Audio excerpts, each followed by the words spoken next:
Hello, welcome to 4-Minute Film School. My name is Valentina V, and today we are doing a scene from a gritty drama that includes a boxing montage. Let's go.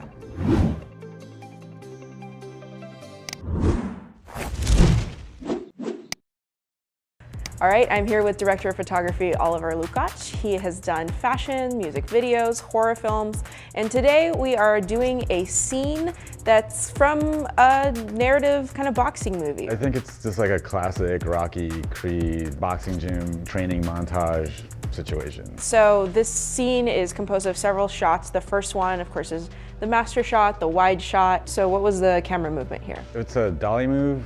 It started off lateral, and then we did a push in because we had a half curve track at the end of 2 sticks of straight track. We just enter in with all these foreground elements, bag swinging and boxers in front of you, and get a general sense of the gym. I really like that you do have those foreground elements because I feel like that creates a lot of production value in the shot as well. Foreground elements can add a lot of dynamism to your shot. It gives the lens something to rack to and from, and it just feels very kinetic, which is appropriate for a gym and a boxing montage. Absolutely. Speaking of kinetic, you also did a little bit of trick with the shutter angle here as well. We threw it to 90 degrees so that there's no motion blur. Everything feels much more sharp and vivid and dynamic. And once we get inside the gym and they're actually boxing, it feels much more chaotic. So as far as the lighting goes, first of all, you kind of set up the scene in a way to help yourself out with the ambient lighting that's already there. So you had a skylight, you also had this elephant door on the side that you chose to keep open. Right. So as far as the lights you brought in, the first light was kind of the key light for the main character. What was that? That was a 300D Mark II,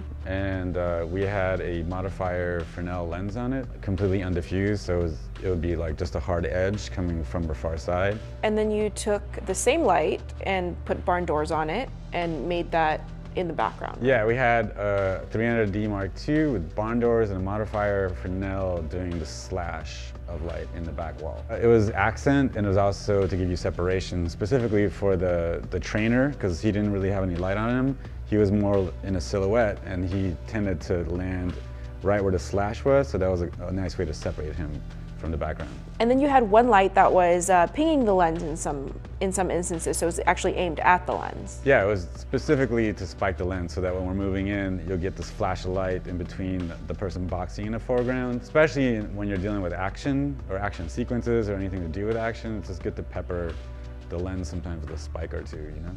And then your last light, what was that? Another 300D that was raking the skirt on the ring in the foreground. Yeah, it gives it that little extra something something. So for the over our male talent shoulder, looking at our woman here who's boxing, what was the lighting behind that? That light that was giving her far side key, we just moved that a little closer to the ring, and then we put up an 8x1/4 grid on a T-bone, so it's 3/4 back to her.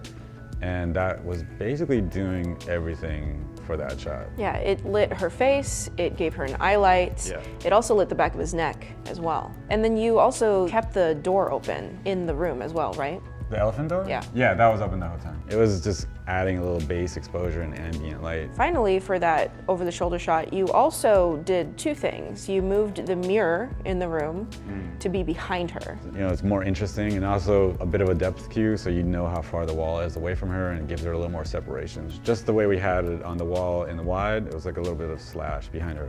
And then for the reverse over the shoulder, it was less of a face shot and kind of more of a silhouette, kind of a little bit moodier. Because the trainer is like a secondary supporting character, so I felt like it was okay to keep him a little bit in silhouette. So we just danced the 8x to make it more like a side light for him.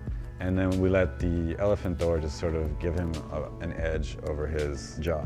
And I like what it's doing here because you have the two lights just on the side of his face, nothing in the middle, and one side is natural light, that's sunlight that's coming through the door, and the other side is just that one 300D. You basically get like a light sandwich on his face. But the natural light, because it's coming from the sky, there's a blueness to it, which gives you also a bit of color contrast. Let's take a look at this entire scene put together.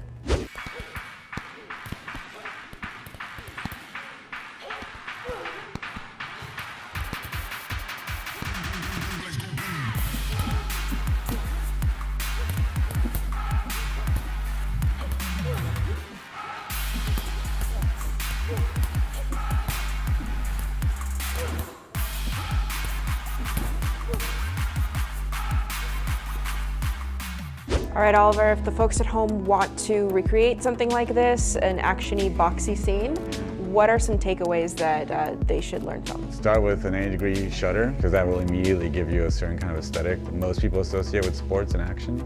Build on natural light that you find in space that can help you tremendously. And make use of foreground elements as much as possible. It's just going to add a lot of energy and dynamism to your shot. And that brings me to our comment question this week, which is, what is your favorite scene in a boxing film and why?